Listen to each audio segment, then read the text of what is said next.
ज्ञान the treasure में आपका स्वागत है। और हम आपको बताएंगे कद बढ़ाने के आयुर्वेदिक उपाय। आप हमारे चैनल द डिवाइन मंत्रा और अन्नपूर्णा फूड भी देख सकते हैं, आपको काफ़ी फ़ायदा होगा।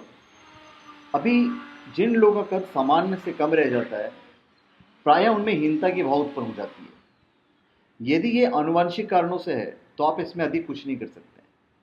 और ये जानना आवश्यक है कि हर व्यक्ति प्रकृति और परमात्मा की रचना है, और स्वयं को सदा ईश्वर की सुंदर कृति की तरह ही देखना प्रकृति का सम्मान है। परंतु बहुत बार शरीर के कद को गलत आदत जैसे धूम्रपान, नशीला पदार्थ, चाय, कॉफी, शराब का सेवन, उन आदतों को हटाकर और कुछ आयुर्वेदिक उपाय करके कद बढ़ाया जा सकता है। इसके लिए आयुर्वेदाचार्य से परीक्षण करवाएं और इसका इस्तेमाल कीजिए, और इस्तेमाल होने तक आयुर्वेदिक इलाज करवाते रहें जब तक कुछ फल नहीं मिलता है। और फल होने का भी एक लिमिट है। औषधियाँ तो मैं आपको बता दे रहा हूँ, पर इसका जो प्रॉपर उपचार है किसी आयुर्वेदिक वाले के पास ही जाना, और इसको कैसे लेना है, क्या लेना, बिना उनके परामर्श के नहीं लेना है। जैसे अश्वगंधा जड़ है, शतावरी है, शिलाजित है, अर्जुन है, यष्टमधु है, गुगुल है, इनका प्रयोग हर रोज़ खाने में करें। परंतु प्रयोग शुरू करने से पहले आयुर्वेदाचार्य की सलाह अवश्य लें। इनका उपयोग आयुर्वेदाचार्य से सलाह लेकर करना इसलिए ज़रूरी है क्योंकि ये जानना जरूरी है कि आपको सूट होगा या नहीं सूट होगा। इनका पूरा लाभ आपकी समस्या को ठीक करने में हो सकता है। इसके अलावा अन्य उपाय भी आयुर्वेद में कम कद की समस्या का उपचार करने में सहायक है। जैसे अब यनगम, इस प्रयोग से मांसपेशियां मजबूत बनती है। फिर रसायन प्रयोग द्वारा इलाज होता है। रसायन वे होते हैं जिनके सेवन से शरीर की जीवनी शक्ति बढ़ती है और साथ ही उम्र भी लंबी होती है, जैसे कि आंवला। फिर सुवर्णप्राश, इसका उपयोग किशोर अवस्था के बालकों जो 16 वर्ष से कम है वो करने से कद बढ़ाने में विशेष सहायता मिलती है। फिर इसके आप कुछ घरेलू प्रयोग कर सकते हैं जो मैं आपको बता देता हूँ। अश्वगंधा का जड़, अश्वगंधा का 1 चम्मच गाय के दूध के साथ गुड़ मिलाकर रोज रात्रि में सोने से पहले लेना चाहिए।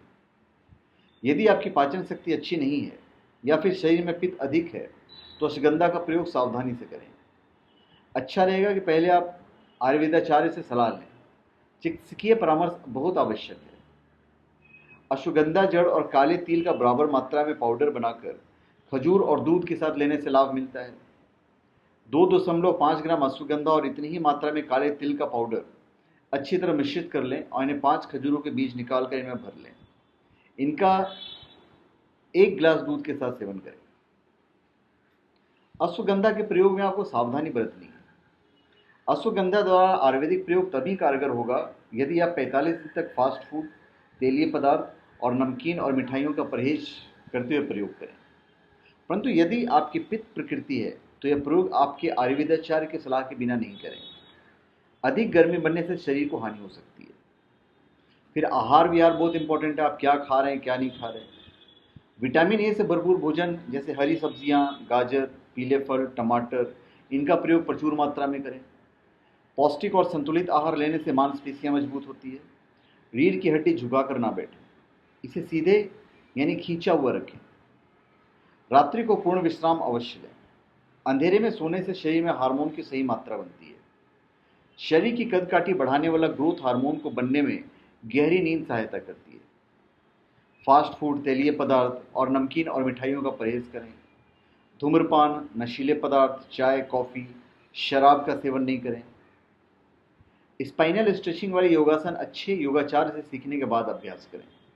सूर्य नमस्कार, भुजंगासन, ताड़ आसन और मूलभूत मांसपेशियां स्ट्रेच सहायता से करें। इसके अलावा अभयनंगम भी किया जाना चाहिए।